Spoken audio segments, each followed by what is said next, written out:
అందరికీ నమస్కారం. Welcome to my channel MKS. ఈరోజు నేను ఎంతో రుచికరమైన మిక్స్డ్ వెజిటబుల్ కర్రీ చేసి చూపిస్తాను. మనం ఎప్పుడూ చేసుకునే కూరలన్నీ రొటీన్గా మనం ఎప్పుడూ చేసుకునే కర్రీస్ కంటే ఈరోజు నేను స్పెషల్గా మిక్స్డ్ వెజిటబుల్ కర్రీ చేసి చూద్దామని ట్రై చేశాను. చాలా బాగా కుదిరింది కనుక మీకు కూడా పోస్ట్ చేస్తున్నాను. మీరు కూడా చూసి ఆ కర్రీని చేసుకొని తిని ఎలా ఉందో నాకు కామెంట్లో తెలియచేయండి. పదండి ప్రాసెస్ ఎలా చేయాలో చూపిస్తాను. నేను ముందుగా 3 బంగాళాదుంపలు, 2 క్యారెట్లు ఉడికించుకొని ఉంచుకున్నాను. 4 వంకాయలు ముక్కలు చేసి ఉంచుకున్నాను. 2 పెద్ద ఆనియన్స్ ముక్కలు చేసుకున్నాను. ఇందులోకి వేయటానికి 1/2 ఇంచ అల్లం ముక్క, 4 పచ్చిమిర్చి, 2 వెల్లుల్లి రెబ్బలు, 1/2 టీ స్పూన్ ధనియాలు వేశాను. ఇది తర్వాత మిక్సీ పట్టుకుంటాను. ఇప్పుడు నేను ఇందులోకి లాస్ట్లో కొద్దిగా కొత్తిమీర, కరివేపాకు యాడ్ చేస్తున్నాను. ఇప్పుడు రండి స్టార్ట్ చేసి కర్రీ ఎలా చేయాలో చూపిస్తాను. మనం వేసుకున్న అల్లం పచ్చిమిర్చి ముందుగా మిక్సీ జార్లో అల్లం పచ్చిమిర్చి అన్నీ వేసాను కదండి, అది నేను ఒకసారి మిక్సీ పట్టుకుంటున్నాను.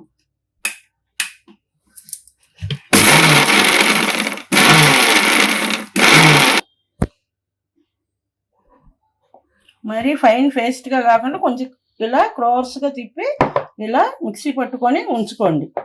ఇలా వేసుకుందాం, సరేనా? నేను స్టవ్ ఆన్ చేసుకొని ఫ్లేమ్ని సిమ్లో పెట్టుకొని ఒక బాండీ పెట్టుకున్నాను. అందులో 4 టేబుల్ స్పూన్స్ ఆయిల్ వేసుకోవాలి. ఇదిగోండి మందపాటి ప్యాన్లో నేను 4 టేబుల్ స్పూన్లు ఆయిల్ వేసుకున్నాను.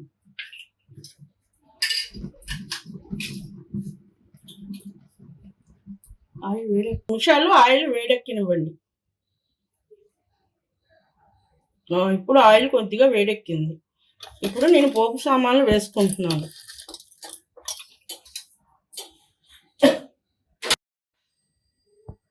ఒక స్పూన్ పచ్చిశనగపప్పు,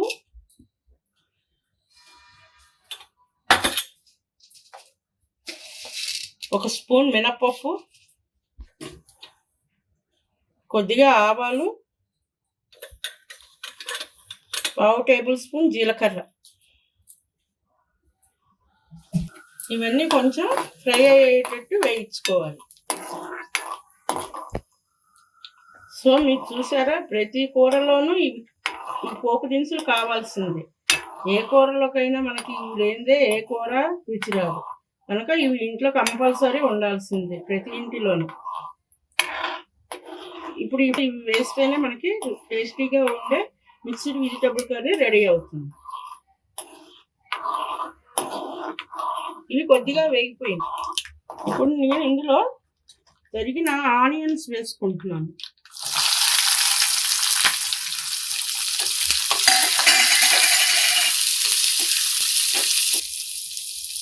ఈ ఆనియన్స్ కొద్దిగా ఫ్రై అయ్యేంత వరకు వేయించుకోవాలి.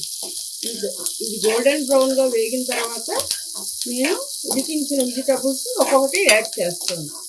అంతవరకు ఇవి వేయించుకుంటూ ఉండాలి.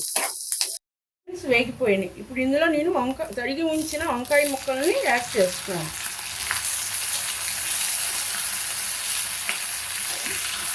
ఇక కొద్దిగా వేగేంత వరకు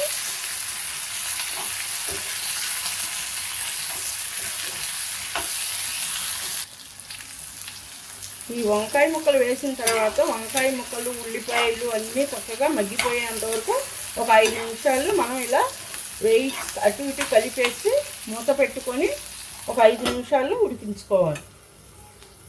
ఫ్లేమ్ని సిమ్లో పెట్టుకోవాలి. రండి మూత తీసి కూర రెడీ అయిందో లేదో చూద్దాం. చక్కగా ఉడికిపోయింది. వంకాయ ముక్కలు చూసారా ఎలా మగ్గిపోయినాయి, ఇలా మగ్గిపోవాలి. ఇప్పుడు ఇందులో నేను ఉడికించి ఉంచుకున్న బంగాళాదుంప, క్యారెట్ ముక్కలు వేస్తున్నాను. ఇవి ఎందుకు ఉడికిచ్చానంటే వంకాయ అంటే మనకు ఆయిల్లో మగ్గిపోతుంది. ఉల్లిపాయ, వంకాయ ఇవి ఉడకవు కదండి, కూరలో వేస్తే పచ్చి పచ్చిగా ఉంటాయి. అందుకని ఒక హాఫ్ బాయిల్ చేసుకున్నాను. అవి ఇప్పుడు వీటిలో యాడ్ చేస్తున్నాను.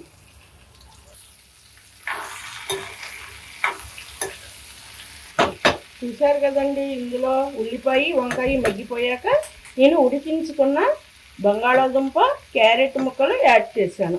మొత్తం ఒకసారి ఇలా తిప్పుకొని ఇందులో మనం ఉప్పు కారం అన్నీ వేసుకొని టేస్ట్ చేయాలి. ఇప్పుడు ఉప్పు వేస్తున్నాను.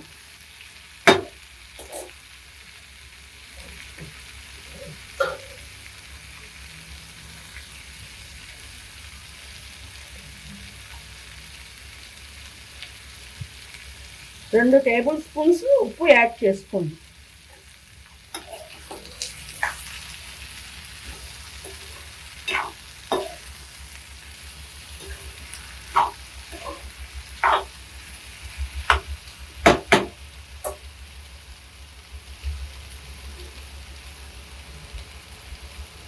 ఇందాక ఉడికించేటప్పుడు ఆలూలో నేను పసుపు వేసాను. ఇప్పుడు కర్రీ మొత్తానికి పసుపు వేస్తున్నాను. 1/2 టేబుల్ స్పూన్ పసుపు వేసుకుంటున్నాను.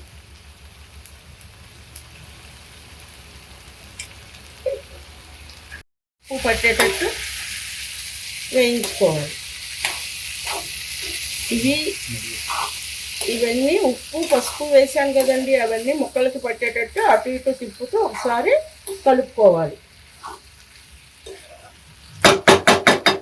ఇప్పుడు నేను కూరలోకి ఇందాక అల్లం వెల్లుల్లి పేస్ట్ పట్టుకున్నాను కదండి, అది యాడ్ చేస్తున్నాను.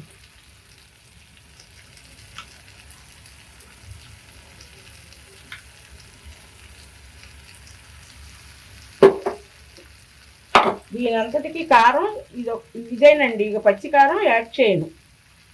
దీంతోనే మనకి స్పైసీగా ఉండే మిక్స్డ్ వెజిటబుల్ కర్రీ రెడీ అవుతుంది. ఇందులో నేను అసలు వాటర్ అనేది యాడ్ చేయలేదు, అంతా ఆయిల్తోనే చేశాను.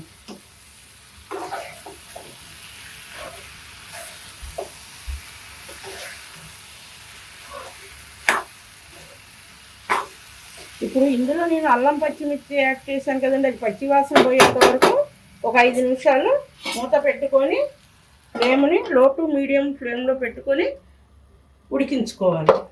నేను మూత తీసి కూర అయిందో లేదో చూసుకుంటున్నాను. కూర చక్కగా ఉడికిపోయిందండి.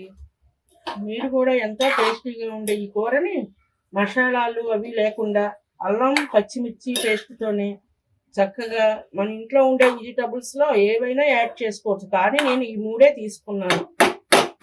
మీరు ఇందులో బీన్స్ కానీ క్యాప్సికమ్ కానీ బఠానీ కానీ ఏదైనా మీ ఇంట్లో ఏదైతే అవైలబుల్గా ఉందో అవి యాడ్ చేసుకోవచ్చు. అంతే, ఎంతో టేస్టీగా సింపుల్గా ఉండే ఈ మసాలా కర్రీ మసాలా లేని కూరని ఇంట్లో పెద్దవాళ్ళందరూ పిల్లల దగ్గర నుంచి పెద్దవాళ్ళ వరకు టేస్ట్ చేసి ఎలా ఉందో నాకు కామెంట్లో తెలియచేయండి. ఈ కర్రీ చపాతీలోకి రోటీలోకి పూరీలోకి భోజనంలోకి దేంట్లోకైనా సూటబుల్గా ఉంటుందండి. ఇందులో లాస్ట్లో చివరిగా నేను కొద్దిగా కొత్తిమీర కరివేపాకు యాడ్ చేస్తున్నాను. అంతే, ఎంతో టేస్టీగా ఉండే మిక్స్ వెజిటబుల్ కర్రీ రెడీ. మీరు కూడా ట్రై చేయండి, సరేనా? Thank you for watching.